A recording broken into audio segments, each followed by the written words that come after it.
کہ نافلہ نماز جو ہے یہ آپ چاہیں تو ٹریولنگ میں یا موونگ میں یا چلتے پھرتے یا سواری پر بھی پڑھ سکتے ہیں. اور یہ نافلہ نماز اگر آدمی کسی جگہ ٹھہر کے پڑھے گا تو اس کے لیے لازم ہے کہ قبلہ رخ ہو.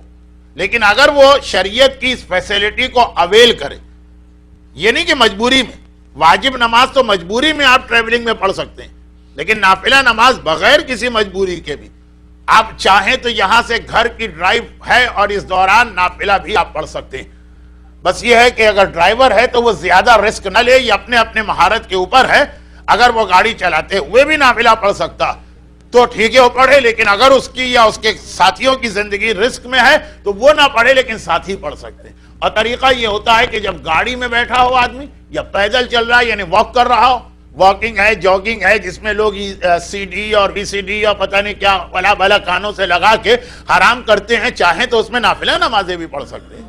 اور وہ اس طریقے سے کہ پھر قبلہ رخ ہونا ضروری نہیں ہے، ایک بات. اور دوسری بات یہ کہ رکوع اور سجدہ ضروری نہیں.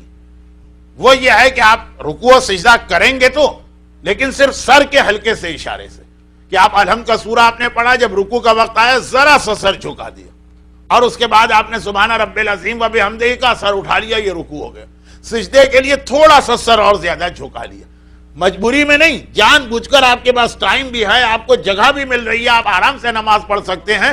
پھر بھی اگر آدمی چاہے تو جتنی سنت نمازیں، جتنی بھی سنت نمازیں، چاہے وہ نافلہ ہو، چاہے وہ نماز شب ہو، چاہے وہ نماز بیشت قبر ہو، چاہے وہ زیارت امام مظلوم کی نماز ہو، چاہے وہ شب قدر کی 2 رکعت نماز ہو، جتنی سنت نمازیں یہ سب چلتے پھرتے بھی پڑھی جا سکتی ہیں.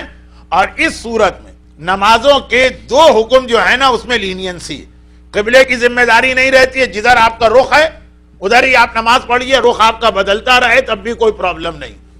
اور نمبر 2 یہ ہے کہ رکوع اور سجدے کے لیے پھر خالی سر کا اشارہ کافی. ہاں وضو ہونا چاہیے، اس دوران کسی سے آپ بات نہیں کر سکتے. تو ڈرائیونگ کے علاوہ بھی، جیسے اگر کسی کا اتنا لمبا روزانہ کا ٹریول ہے سب وے پر کہ اس کے اندر وہ نمازیں پڑھ سکتا ہو نافلہ، تو وہ اپنی سیٹ پر بیٹھے بیٹھے یا کھڑے کھڑے بھی اس نماز کو انجام دے سکتا. اور جب اتنی بات آ گئی ہے تو ایک آخری بات بھی کہہ دیجیے، اور یہ مسئلہ خالی رمضان کے لیے نہیں ہے، یہ پورے سال ہر نافلہ نماز کے لیے. اور اس سلسلے میں ایک آخری بات بھی کہہ دی جائے تاکہ آج کی تقریر جو 45 منٹ ویک ڈیز میں ہمارا ٹارگٹ ہے اس کے اندر مکمل ہو سکے.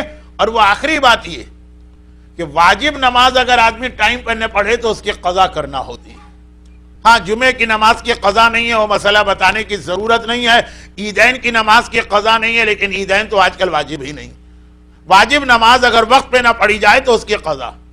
لیکن اسی طریقے سے جو سنت نمازیں روزانہ کی ہیں، جو نافلہ کہلاتی ہیں روزانہ کی 34 رکعت، یہ بھی اگر آدمی ٹائم پہ نہ پڑھے تو اس کی قضا کرنا بھی ریکمنڈ.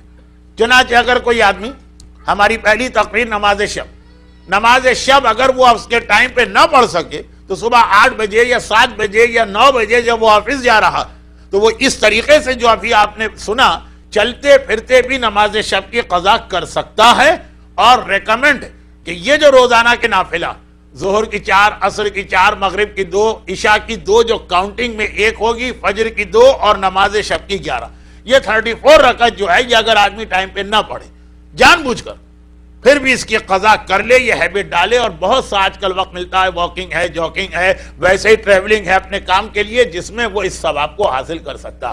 لیکن خاص بات یہ ہو رہی تھی کہ مغرب اور عشاء خاص طور پر ماہ مبارک رمضان، اس کے اندر چونکہ نماز بھی شارٹ پڑھنے کا حکم ہے اور نمازوں کے بیچ میں وقفہ بھی کم دینا چاہیے، اس لیے یہاں پر فی الحال یہ نافلہ کا وقت نہیں دیا جا رہا، لیکن آپ بعد میں آدھی رات تک 12 بجے تک اس نماز کو پڑھ سکتے ہیں.